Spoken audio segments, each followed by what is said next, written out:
Okay, thank you. Another question from a Facebook viewer.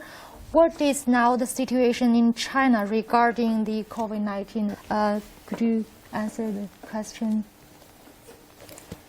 Describe the situation now in China regarding containing the epidemic.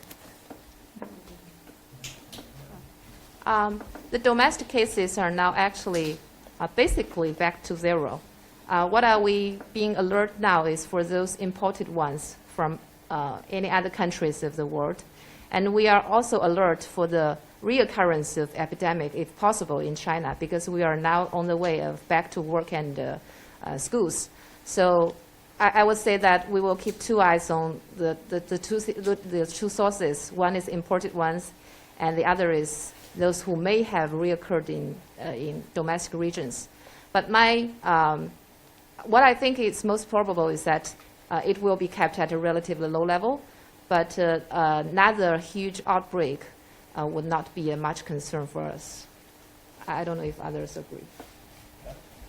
According to China national data yesterday, I think, so now in all over China, in hospital, we only have around 1,000 confirmed cases still in hospital, and only around 1/3 of them are still in critical care situation, but just because they are in a prolonged survival time.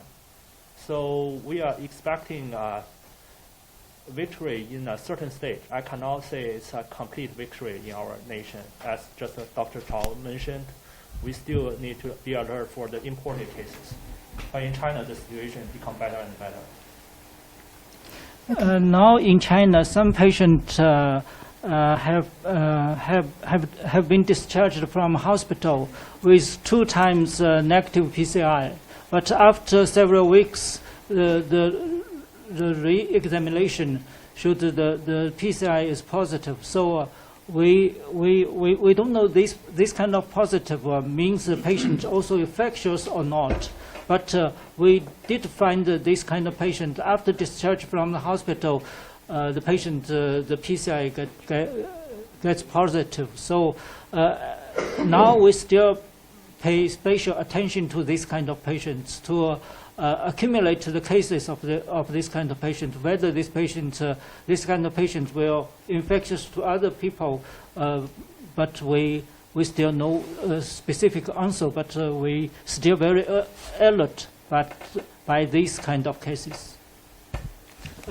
In my personal view, if the nucleic acid is positive, but the patient have no any symptoms, then it may not means the patient relapse of the disease. It's just because the positive of nucleic acid in the PCI. So that doesn't mean the patient has intact virus in his body. That doesn't mean the patient is infectious.